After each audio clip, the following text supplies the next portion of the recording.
This is pretty awkward. Hey, wanna play sardines with 3 people who wanna tear each other limb from limb? Sure, why not? Sounds fun. The air is so thick and heavy. Paimon can hardly keep floating anymore. My sincere apologies, everyone. This is the home of our village chief. I will have to ask you to make do with this small room until the sandstorm dies down. Please, let me introduce myself. I am Candace, protector of Aru Village. Our savior has come at last!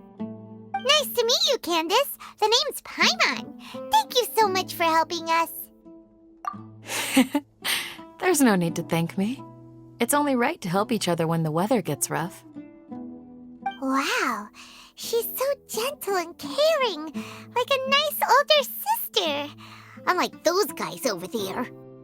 All right, now that we're all better acquainted, we should return to the topic at hand.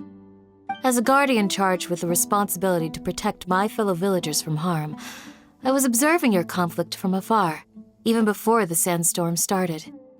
And now that you have set foot within our village itself, it is all the more my responsibility to make absolutely sure that you pose no threat whatsoever to us.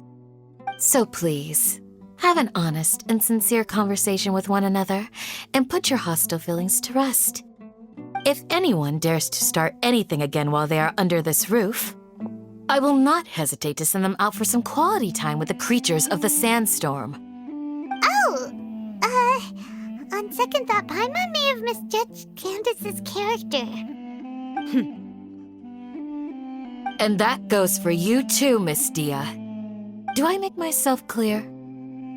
All right, we got it, Candace. That's what I like to hear. So, which of you will begin? I was supposed to be a mediator, but I might have gotten a little too involved just now. Anyway, one of those two should probably start talking. Wait, that was you trying to be a mediator? I have nothing to hide, so there's no shame in explaining myself. While Al-Haytham wasn't wrong about the other Matra not knowing my whereabouts, it's not because I've been assigned a morally dubious mission. Rather, I've chosen to exile myself. Huh? Exile yourself? A little while ago, I discovered that there was data missing in the Academia's project planning and development files.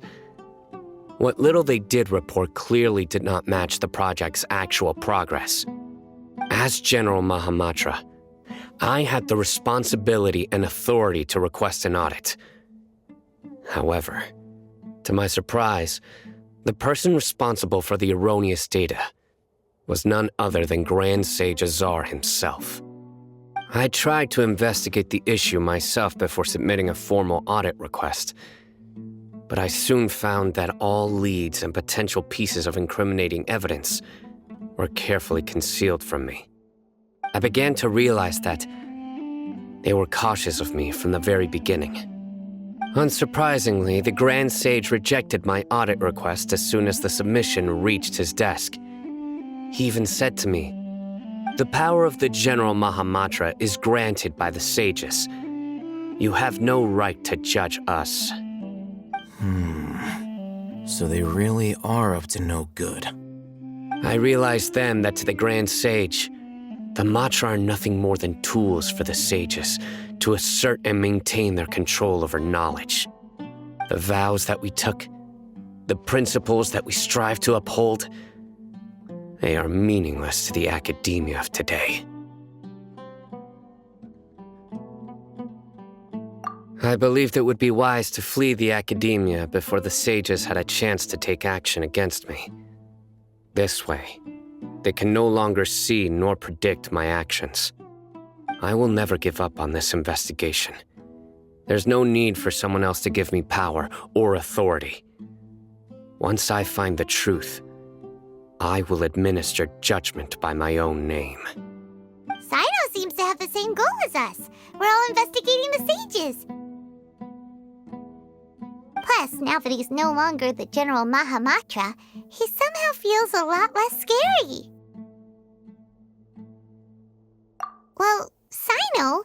If that's your story, then why did you see Alhaitham as a target? When I was investigating the matter in the academia, I overheard a conversation between Alhaitham and a sage. The sages asked you to investigate a blonde-haired traveler. Do you dispute this, Alhaitham? What? Like many parts of the project, this assignment was undocumented. Now throw in your suspicious behavior with the Divine Knowledge Capsule, and I think we deserve an explanation.